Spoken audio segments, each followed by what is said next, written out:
Well, good morning. This is Barry Odell with the Church of Christ at Mammoth Spring Facebook page, and I need your help.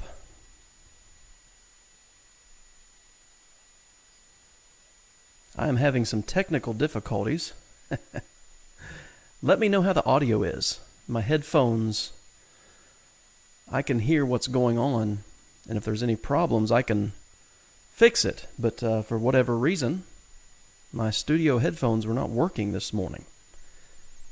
So let me know how the sound is. I was really confused. It's never happened before. So let me listen to my phone just a second.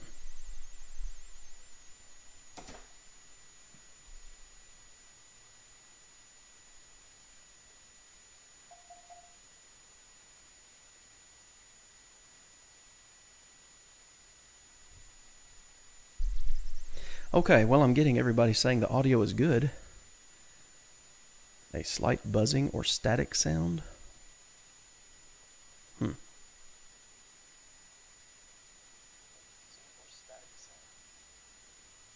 Yeah, I can hear that. I don't know what that is or why it's doing it. I'm going to have to figure something out, though. That's a bit annoying.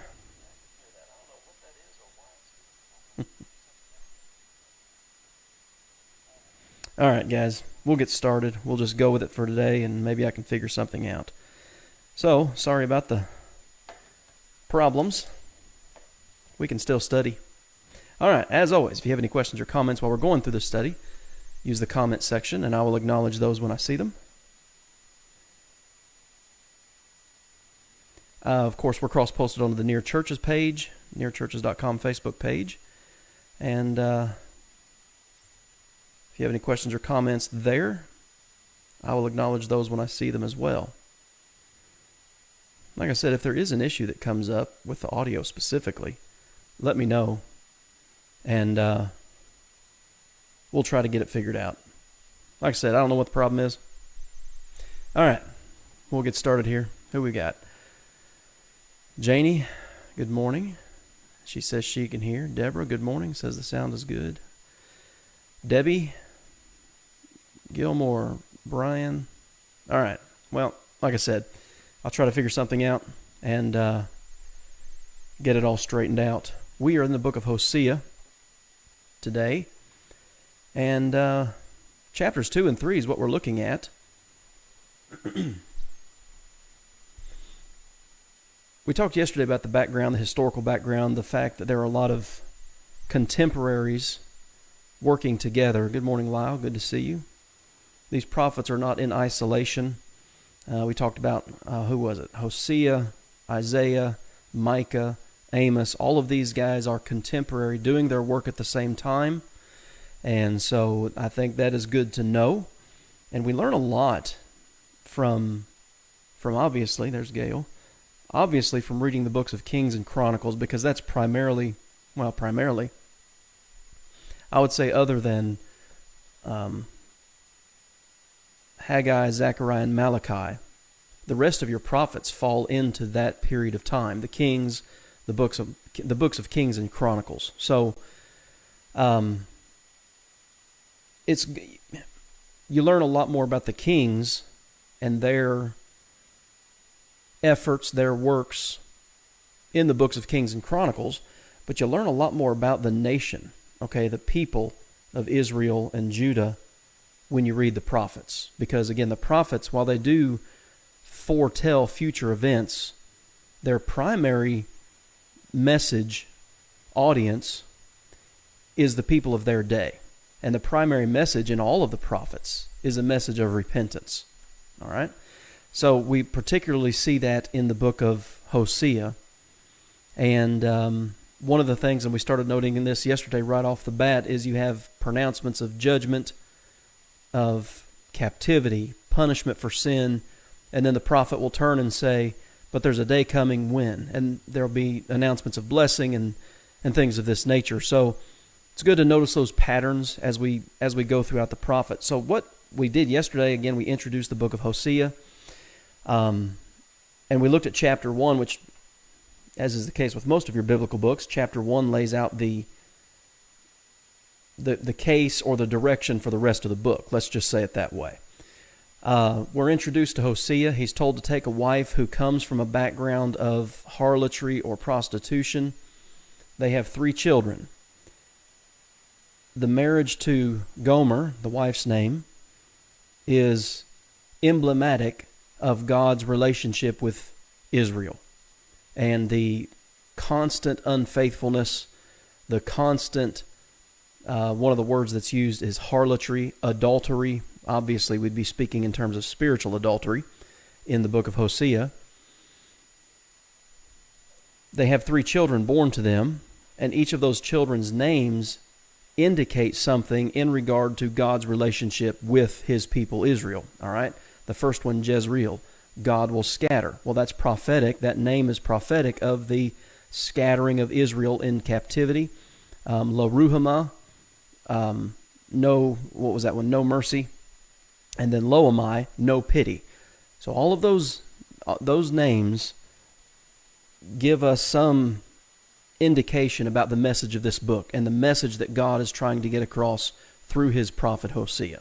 So we get to chapter 2, and that's where we're going to start today. Like I said yesterday, I'm not going to read every single verse, but we'll go through and probably a lot of times break it up into sections, look at the sections, and then make some comment. So one of the things I told you yesterday is in Hosea chapter 1, verses 10 and 11, really chapter 2 and verse 1 belongs in chapter 1. It should be like chapter 1, verse 12. Sometimes the chapter and verse breakups of the Bible can be helpful, but I think just this is a good illustration of when it's not.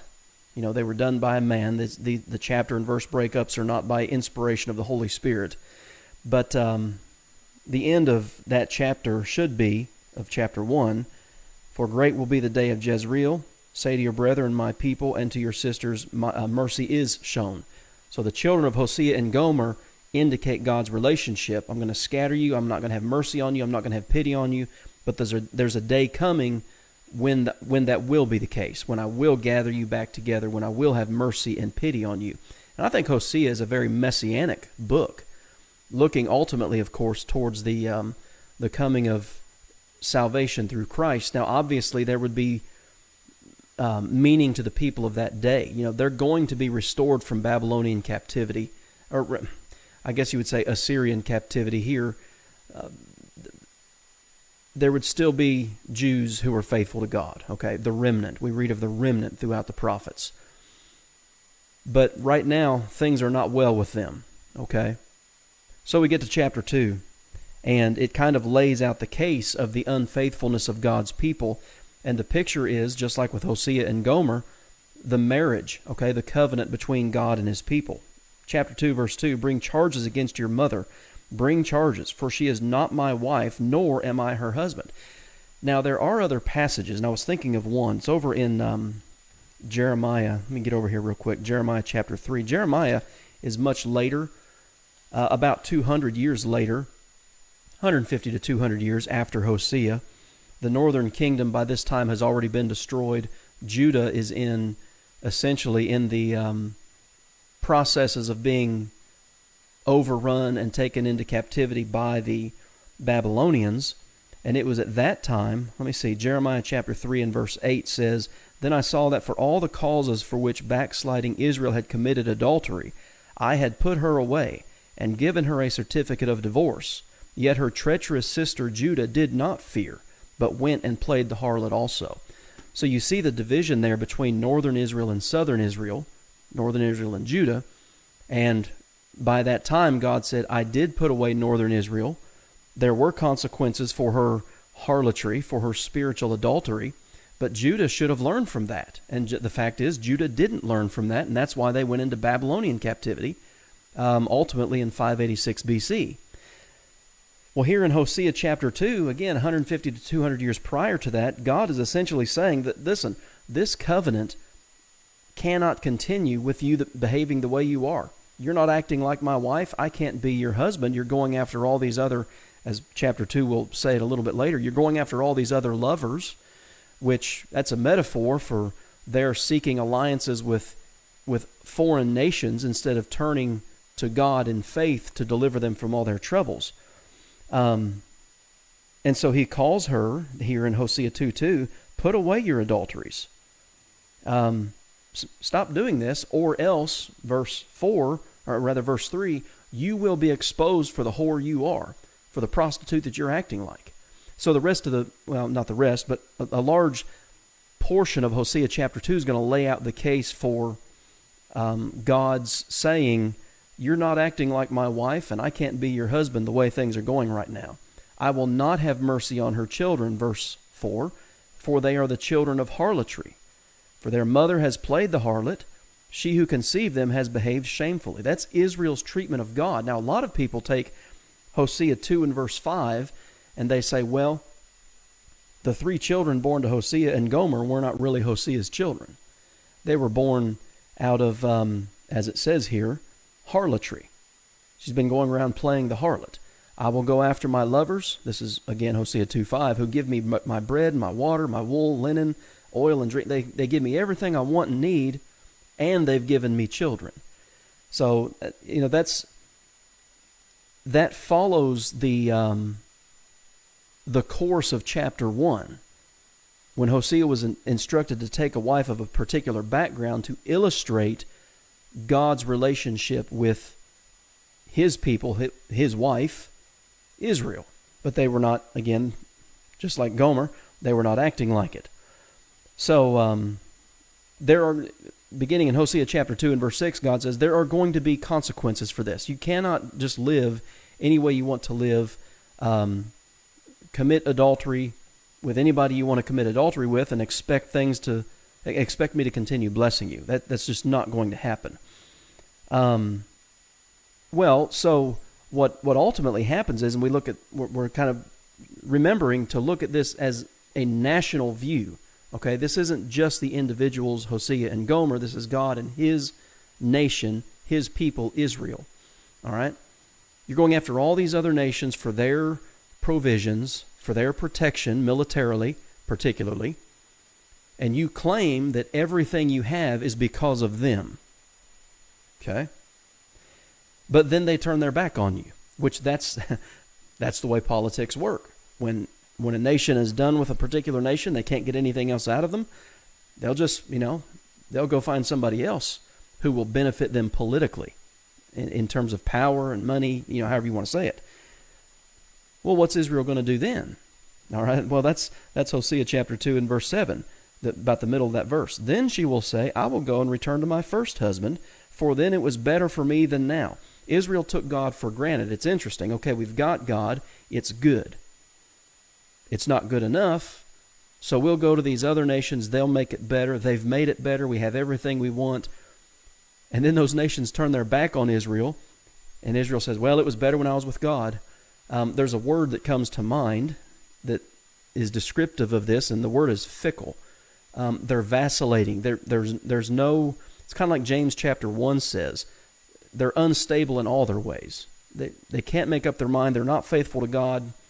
They're not going to be faithful to the people who essentially took God's place. Well, the problem was they took God and his blessings for granted. Hosea 2 verse 8, for she did not know that I gave her grain, new wine, and oil. God was the source of their blessings, Israel, but Israel refused to see that and recognize him as the source of all the good that they had. I mean, it's God who took them out of Egypt, and God who delivered them through the wilderness, gave them the promised land flowing with milk and honey, and yet they continued to look elsewhere, thinking they could have it better than God actually had provided for them. So Hosea chapter 2 and verse 9, all right, since that's what you're going to do, I'll expose you for what you are. I will return and take away my grain, my new wine. Notice God saying, I'm the distributor of all these things. You've not done it yourself. I'm the source of all this good. Verse 10, I will uncover her lewdness in the sight of her lovers. You're going to be exposed for what you are, Israel. That's what's going to happen. Well, verse 12, I will destroy her vines and her fig trees. Those are vines and fig trees are This is used in the Old Testament a few times, and in reference to like almost luxurious items. Okay, you've got enough, but you've got more than enough. Well, I'm going to take all of that away. Of which she said, okay, Israel, they had all of these blessings, but their response was, these are the wages that my lovers have given me. She was prostituting herself with other nations, essentially. So I will make them a forest, and the beast of the field shall eat them. They're going to be taken out of their land. Again, this is prophetic of Assyrian captivity. She's going to be shown for what she is, a whore. I mean, that's the language that's used here. But then you get to verse 14, and again, this is that change in message: doom, destruction, captivity, punishment, lack of everything. But then you get to Hosea 2:14. Therefore, behold, I will allure her. I will bring her back into the wilderness and speak comfort to her. God. So we looked at this verse yesterday. Exodus 34 verses 6 and 7. God is long-suffering. He's forgiving. He's merciful. And while he's all of that, Exodus 34:7 says, he will by no means clear the guilty. There will be consequences to your sin, to your departure from God. But even with that, even with God's wrath and his anger and the punishment through captivity, God wants to, Hosea 2:14, speak comfort to his people. This is all he's ever wanted with them, is for their good. And of course, all this goes back to the promises made to Abraham in Genesis chapter 12. Abraham, Isaac, Jacob, the nation of Israel, etc., knowing that history, he wants to benefit. He wants to bless his people and not punish them in captivity. I will give her vineyards from there, and the valley of Achor as a door of hope. The valley of Achor, that's an interesting reference because it goes back to Joshua chapter 7. You remember the Israelites came in, they crossed the Jordan River, they conquered Jericho. That's Joshua chapter 6. In the conquering of Jericho, a man by the name of Achan took what was not supposed to be taken, took the accursed thing. Joshua chapter 7 records Israel going into the city of Ai and being defeated, and 36 people were killed in that defeat. Well, the problem was Israel had sinned through Achan's actions. Well, the name given to that region then was the Valley of Achor. It was the Valley of Trouble. And so the point here, Hosea bringing this up, well, the valley that used to be troubled is going to be a place of hope. You're going to go through judgment. You're going to go through captivity, but I'm going to open a door of hope for you. She'll sing as in the days of her youth, as in the days when she came up from the land of Egypt. And again, that lets us know there, Hosea 2:15, that he's talking about the Israelites. They came up out of Egypt in joy. They're suffering right now, but there's going to be a day of joy coming in return. Verse 16, now it shall be in that day, okay, when they are restored, when things get back in order, let's say, they will call me my husband and no longer call me my master, for I will take from her mouth the names of the Baals, and they shall be remembered by their name no more. The idolatry would be done away with. That would not be a problem again, particularly after Babylonian captivity. What became the problem, and you see this in the book of Malachi, okay? Chronologically, Malachi is in the proper place in your Bible. It's at the very end of Old Testament history. Captivity did away with their idolatry. The problem that then arose was their formality. Worship became, how would you say it? It became commonplace. There was no heart behind it. They were not offering their best. So they weren't worshiping idols, but they weren't really worshiping God either. But to me, this is prophetic of that. You're not going to be mouthing to these Baals, these idols anymore. That's going to be done away. In that day, I will make a covenant for them. I believe, now as you continue reading here, I'll start reading here. Hosea 2:18. And that day I will make a covenant for them with the beasts of the field, the birds of the air, and with the creeping things of the ground. Bow and sword of battle I will shatter from the earth to make them lie down safely. Now, I'm going to turn over real quick to Isaiah chapter 11, because I think this is remember, Isaiah and Hosea are contemporary. I think this is the same prophecy.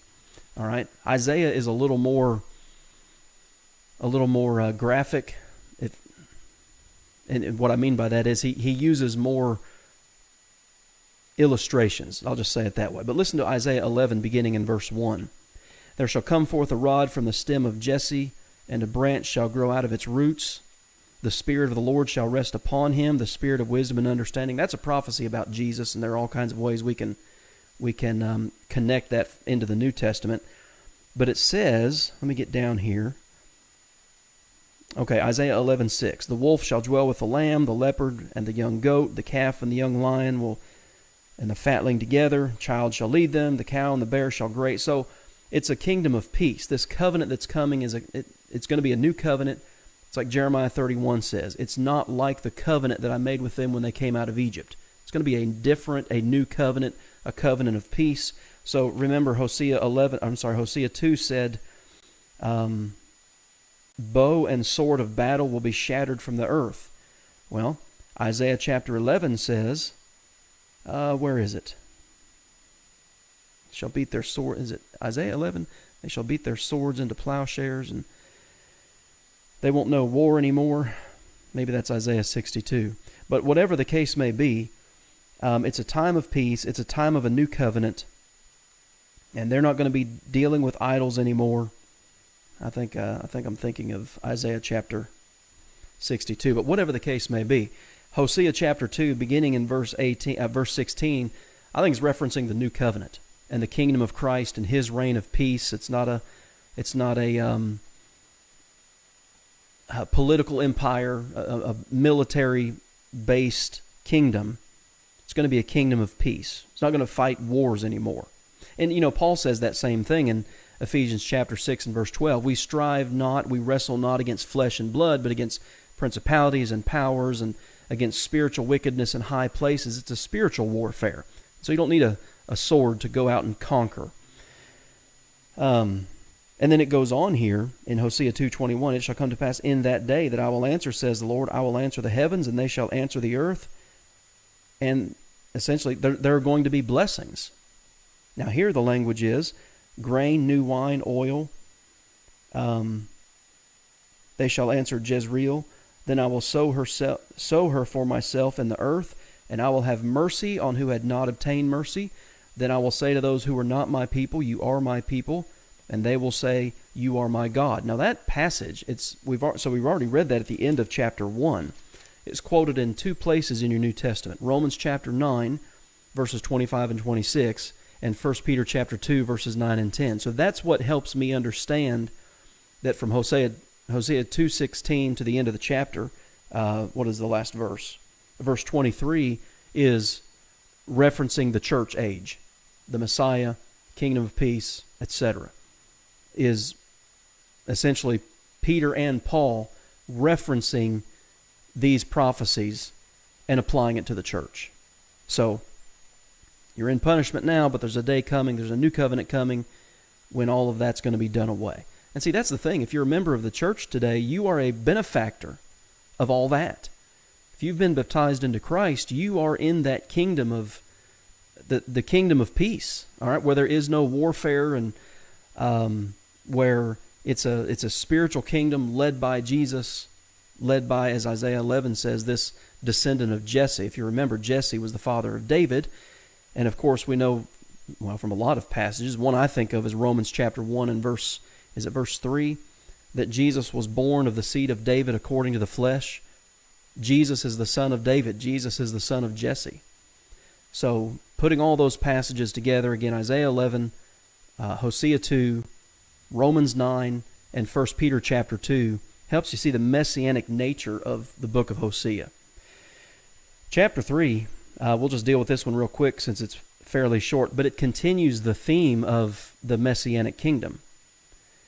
The Lord said to me, go again, love a woman who is loved by a lover and is committing adultery. The only way this chapter makes sense is to understand Hosea is being called to go find his wife. She's left him again. She's out committing adultery. Just like the love of the Lord for the children of Israel. Because, again, that's the parallel of this whole book. Hosea, Gomer, God, Israel. Who looked at other gods and loved the raisin cakes of the pagans. The raisin cakes of the pagans. The delicacies, okay? What they think are the benefits of serving idols. Draw them back to me instead of those things that are fleeting. Can you imagine a man being told that these days? No. No, I couldn't. Well, I'll just say with no. Verse 2, so I bought her for myself for 15 shekels of silver and 1.5 homers of barley. This is the price. You go back to is it Exodus 22? Anyway, you go back to the law of Moses, and this is the price for an injured slave, an injured servant. This is how much you would pay for one. You're going to stay with me for many days. You're not going to play the harlot. You shall not have a man, and I'll be that same way towards you. So he's going to go, Hosea is instructed to go find his wife. When he brings her back, she's going to stay at home. They're not going to be together physically. There's not going to be any conjugal relationship between those two. She's essentially on probation. I'm putting you to the test to see if you will. Verse 4, for the children of Israel shall abide many days, without king or prince, without sacrifice or sacred pillar, without ephod or teraphim. To me, this is looking forward to captivity. This is looking forward to the punishment, not looking forward to, but in a looking forward to it way, but anticipating what's going to happen to them, because of all of their continued prostitution against God with these foreign nations. Well, they're going to suffer the consequences of that behavior. But then he says in verse 5 here, afterward, the children of Israel shall return and seek the Lord their God and David their king. So we've got to put this in its proper historical context. David's been dead for, we'll just round it to 200 years. So this can't be talking about that particular David. This has to be talking about somebody else. They're going to return to the Lord and seek David their king. They shall fear the Lord and his goodness in the latter days. And that phrase is key throughout all of your prophets. In the latter days, some of them say something like the last days, or in that day. Well, the latter days is always a reference to the Messianic age. They're going to follow David their king, which that can only be a reference to Jesus. Again, Romans chapter 1 and verse 3. And what would come through Jesus Christ in the church. Israel's going to suffer for a time. They're going to go through a lot. But there's a day coming, specifically Hosea 3:5, the latter days, when the blessings are going to come through David. Okay, ultimately, Jesus Christ. That's who we're talking about there. So that's where chapters 1 through 3 really are kind of like I know I said chapter 1 is the introduction to the rest of the book, but really chapters 1 through 3 as a unit lay out the direction for the rest of the book. God, laying out God's intentions for Israel for that day, the days in which Hosea was speaking, but then also looking, of course, forward into the Messianic age, into the kingdom of Christ. So we'll stop there for today. We've been going about 30 minutes anyway. And like I said, I hope the audio's been okay. I don't know what the problem is. But these things still aren't working. I don't know. I like to have those on because I can tell what's going on, and if I don't have them, I can't tell. It's kind of driving me crazy. So we'll cut it off there for today. Appreciate all of you guys being on here. We've had pretty good numbers. Appreciate all the greetings. I don't see any questions or anything, so we'll cut it off. Guys, appreciate you being on here. Hope you have a good rest of the day. We'll come back tomorrow. We'll pick up in Hosea chapter 4, and we'll just see how far we get. So hope you have a good day. Hope to see you back here tomorrow.